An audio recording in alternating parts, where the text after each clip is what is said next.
Israel का अरे क्या बहिष्कार करोगे आप इसराइल का?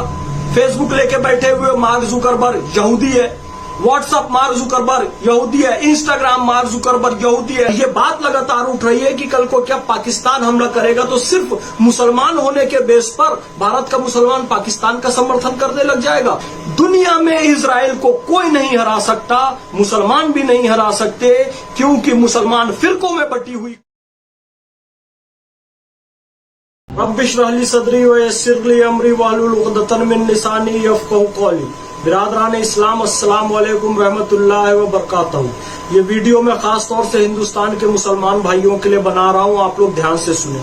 जगह जगह से खबरें आ रही है कि इसराइल और फिलिस्तीन मामले में मुसलमान लगातार इसराइल का विरोध कर रहे हैं, इसराइल के झंडे जलाए जा रहे हैं, इसराइल के प्रोडक्ट का बहिष्कार करने की अपील की जा रही है और सीधे सीधे फिलिस्तीनी हमास का समर्थन किया जा रहा है। देखो भाई, इससे बड़ा गलत मैसेज जाता है और मुसलमानों की छवि भारत के अंदर बड़ी खराब होती है।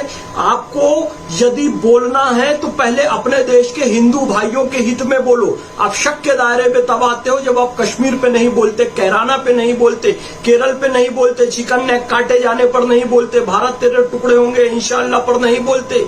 लेकिन जब आप हमास और फिलिस्तीन के समर्थन में बोलते हो तो ये पता चलता है कि आपको देश के हिंदू भाइयों से ज्यादा फिक्र फिलिस्तीन में रहने वाले मुसलमानों की है। और ये बात लगातार उठ रही है कि कल को क्या पाकिस्तान हमला करेगा तो सिर्फ मुसलमान होने के बेस पर भारत का मुसलमान पाकिस्तान का समर्थन करने लग जाएगा। और कुछ नामाकूल किस्म के मुसलमान जो भारत में है वो अभी भी पाकिस्तान क्रिकेट में जीतता है तो कोई फटाका फोड़ता है, कोई पाकिस्तान का झंडा लगाते हैं, कोई पाकिस्तान जिंदाबाद कहने लगते हैं। ऐसे लोगों के कारण मुसलमान वैसे ही शक के दायरे में हैं।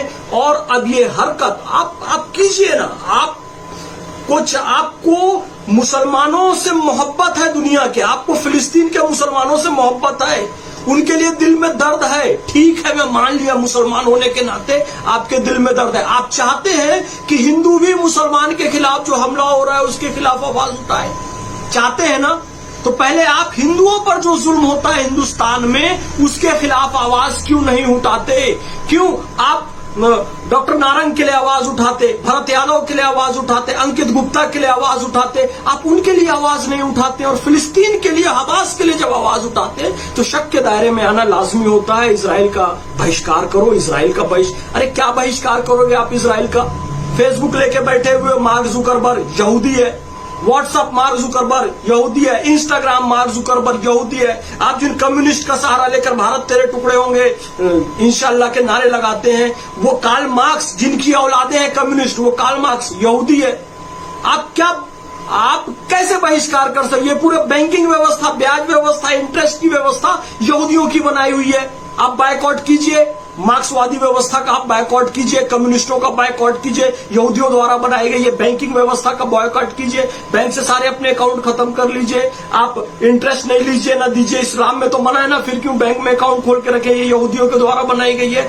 विज्ञान की पुस्तकों से निकाल दीजिए अल्बर्ट आइंस्टीन को, फिर विज्ञान पढ़िए। ऐसा नहीं कर सकते। आप विज्ञान पढ़ते हैं तो अल्बर्ट आइंस्टीन के सिद्धांतों को पढ़ते हैं, यानी कि आप यहूदियों को पढ़ते हैं। क्या आप विज्ञान पढ़ना छोड़ देंगे क्योंकि अल्बर्ट आइंस्टीन यहूदी था? नहीं, आप छोड़ेंगे। फिर आप किस बिना पर यह कहते हैं कि इसराइल उसके प्रोडक्ट का बहिष्कार करो, यहूदियों का बहिष्कार करो? मेरे भाई, आप नहीं कर सकते। मैंने पहले भी कहा और अभी भी कहता हूं, दुनिया में इसराइल को कोई नहीं हरा सकता, मुसलमान भी नहीं हरा सकते, क्योंकि मुसलमान फिरकों में बटी हुई कौम है। ईसाई भी नहीं हरा सकते, ईसाई भी फिरकों में बटी हुई कौम है। दुनिया की वो कोई भी कौम जो फिरकों में बटी है वो इसराइल को, यहूदियों को नहीं हरा सकती, क्योंकि यहूदी दुनिया की एकमात्र ऐसी कौम है जो कि फिरकों पर नहीं बटी हुई है। आप उनको नहीं हरा सकते क्योंकि वहां मिलिट्री ट्रेनिंग अनिवार्य है। आप उनको नहीं हरा सकते क्योंकि वहां का हर एक बच्चा सैनिक है। आप उनको नहीं हरा सकते क्योंकि आज भी वो अपने पवित्र मंदिर में प्रवेश नहीं करते, वेस्टर्न वॉल के बाहर खड़े होकर प्रार्थना करते हैं।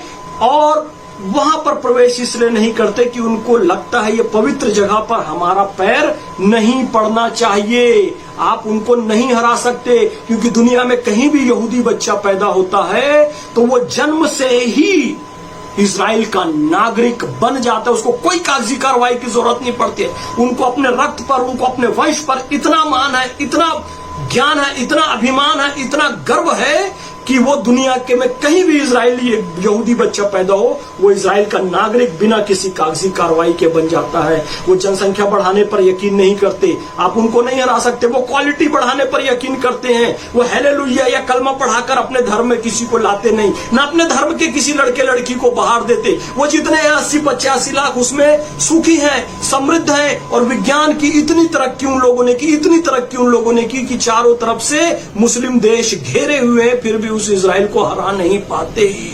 अंतरराष्ट्रीय परिस्थितियों में हमें इजराइल के भी समर्थन की आवश्यकता है, अरब के समर्थन की भी आवश्यकता है। इसलिए किसी के जिंदाबाद मुर्दाबाद के नारे इस देश में मत लगाओ। लगाना है तो केवल भारत माता की जय और हिंदुस्तान जिंदाबाद के नारे लगाओ, तभी सुखी और समृद्ध हम रह सकते हैं। भारत में जो हिंदुओं पर अत्याचार होता है उसके खिलाफ बोलो। तो हिंदू तो बहुत उदार काम है, वो सदा से आपके साथ में खड़ी हुई है। सऊदी अरब से ज्यादा मस्जिदें भारत में है, वेटिकन सिटी से ज्यादा चर्च भारत में है। ये हिंदुओं की उदारता के कारण है। इसलिए कहो भारत माता की जय, वंदे मातरम, एक हिंद।